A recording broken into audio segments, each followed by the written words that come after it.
Good morning to all of you. आशा है कि आप सभी लोग स्वस्थ होंगे, अच्छे होंगे और घर में अपनी पढ़ाई कर रहे होंगे, तैयारी कर रहे होंगे। तो चलो आज हम आप लोगों को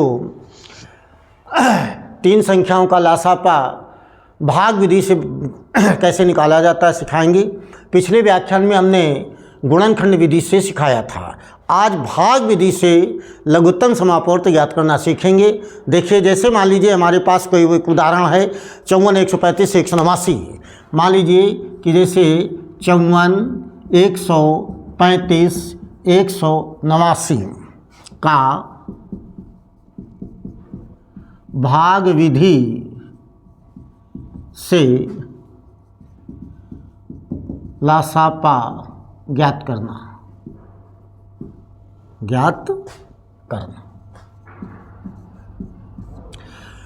तो देखिए इसमें क्या करते हैं कि 54, 135, 189 इस तरीके से हम भाग विधि द्वारा लासापा ज्ञात करेंगे।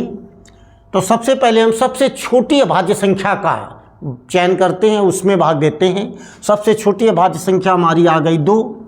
अब 2 से हम भाग देना प्रारंभ करते हैं। 2 का भाग देंगे 54 में, तो 2 दूनी 4, 2 सत्ते 14, ये कटेगा नहीं, इसको पूरा ऐसे उतार लेते हैं।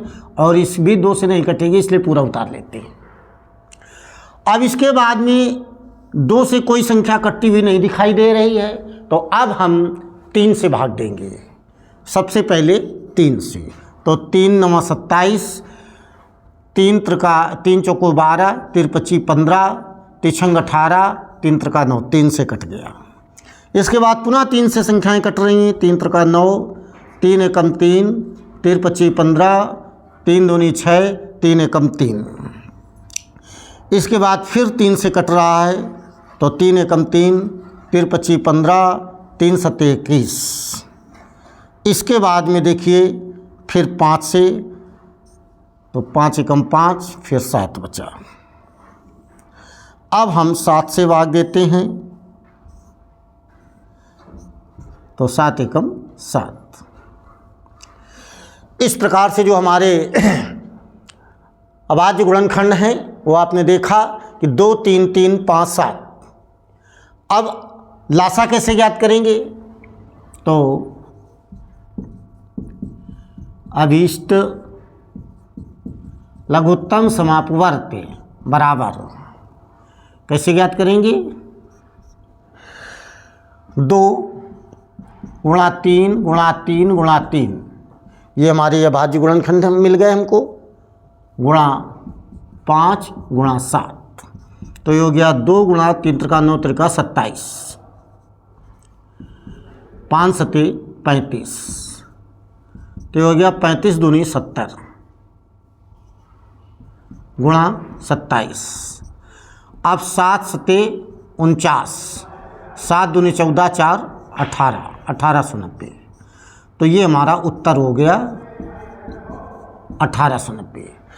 इस प्रकार हमें भाग विधि द्वारा लघुत्तम समापवर्त 1890 प्राप्त हुआ। पुनः एक बार ध्यान दें, जो संख्या हमें दी जाती हैं सर्वप्रथम हम उनको इस रचना में रख लेते हैं, माने 54, 135, 189। सबसे छोटी अभाज्य संख्या से भाग देते हैं। जब तक संख्याएं कटती रहती हैं भाग देते रहते हैं। 2 से भाग देने पर एक संख्या कटी, 2 नहीं कटी, उनको वैसे उतार लेते हैं। इसके पश्चात हम देखते हैं कि कौन सी अभाज्य संख्या, जैसे 3 से संख्याएं कट रही हैं तो 3 से भाग देना शुरू करते हैं। तब तक देते हैं जब तक 3 से कटती रहती हैं, और जब 3 से कटना बंद तब हम 4 पर विचार करते हैं। 4 से कोई नहीं कट रही तो आगे बढ़ जाते हैं। 5 से नहीं कोई कट रही तो आगे बढ़ जाएंगे। 6 से, इस प्रकार से हम आगे बढ़ते चले जाते हैं। तो ये 3 से हमने भाग दिया। इसके बाद में देखिए यहाँ 5 और 7 आए, फिर 5 से भाग दे दिया, 7 से भाग दे दिया। ये सभी हमें अभाज्य गुणनखंड प्राप्त हो गए। इनके हमने गुणनफल प्राप्त कर लिया, और इस प्रकार से हमें दी गई संख्याओं 54, 135, 189 का भाग विधि द्वारा अभीष्ट लघुत्तम समापवर्त 1890 प्राप्त हुआ। तो ये थी भाग विधि। गुणनखंड विधि हम आपको पहले बता चुके हैं। अब हम मासा की तरफ आगे बढ़ेंगे। 3 संख्याओं का मासापा कैसे ज्ञात करते हैं, अर्थात महत्तम समापवर्त मासापा। तो देखिए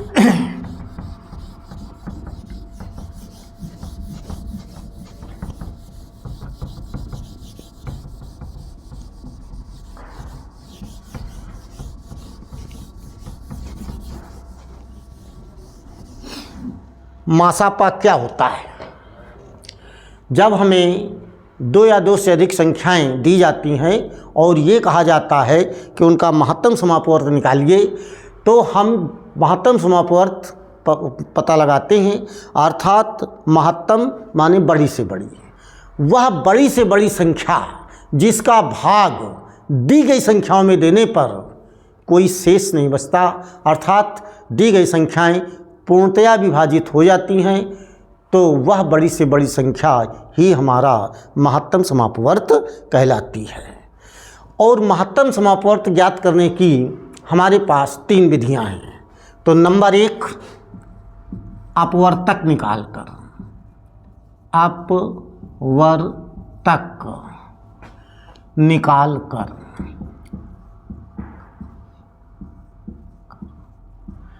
अपवर्तक निकाल करके हम महत्तम समापवर्त कैसे ज्ञात करते हैं, तो देखिए एक उदाहरण के माध्यम से समझाते हैं। जैसे मान लीजिए कि आप 48 के अपवर्तक ज्ञात करना चाहते हैं, तो 48 के अपवर्तक लिखिए। 48 के अपवर्तक कौन कौन, 1, 2, 3, जिनसे 48 कट जाए वही उसके अपवर्तक है। 3 के बाद 4, 5 नहीं होगा, 6, 6 के बाद 7 नहीं होगा, 8, 8 के बाद 9 नहीं होगा, 10, 11, 12 हो जाएगा, 12 चौका 48, 13 नहीं होगा, 14 नहीं होगा, 15 नहीं होगा, 16 के बाद 17, 18, 19, 20, 21, 22, 23, 24 हो जाएगा, 24 दूनी 48 होता है, और इसके बाद स्वयं 48 आएगा, इतना हो गया। और 64 के अपवर्तक, 64 के अपवर्तक होंगे 1, 2, 4 और 8, 16 के बाद 32 के बाद 64। इस प्रकार से ये हमको अपवर्तक प्राप्त हुए। अब आप देखिए कि 48 और 16 के समापवर्तक कौन कौन से हैं। तो 1, 2, 4, 8, 16, 1, 2, 4, 8, 16 ये क्या है, समापवर्तक। 48 तथा 64 के समापवर्तक 1, 2, 4, 8, 16 ये समापवर्तक हुए। अब इसमें सबसे बड़ा समापवर्तक कौन है? सबसे बड़ा समापवर्तक 16, ये आप देखिए। तो महत्तम कौन सा हुआ? अतः सबसे बड़ी संख्या या महत्तम समापवर्त 16। तो इस प्रकार से ये आंसर हो गया।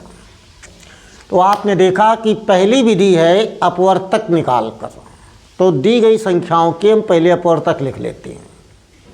अपवर्तक लिखने के बाद देखते हैं कि समापवर्तक कितने हैं, समापवर्तक निकाल लेते हैं। समापवर्तक निकालने के पश्चात ये देखते हैं कि सबसे बड़ा समापवर्तक कौन है, 16। जो सबसे बड़ा है वही सबसे बड़ी संख्या है, तो अतः सबसे बड़ी संख्या अर्थात महत्तम समापवर्तक 16 हो गया। तो 48 और 64 का महत्तम समापवर्तक 16 है। इस प्रकार से सवाल समाप्त हुआ। अगले टर्न में हम आप लोगों को दूसरी विधि जिसको अभाज्य गुणनखंड विधि कहेंगे और तीसरी भाग विधि से महत्तम समापवर्त ज्ञात करना बताएंगे। इन्हीं शब्दों के साथ आज का ये व्याख्यान समाप्त होता है। आप सभी लोगों को सुनने और देखने के लिए बहुत बहुत धन्यवाद।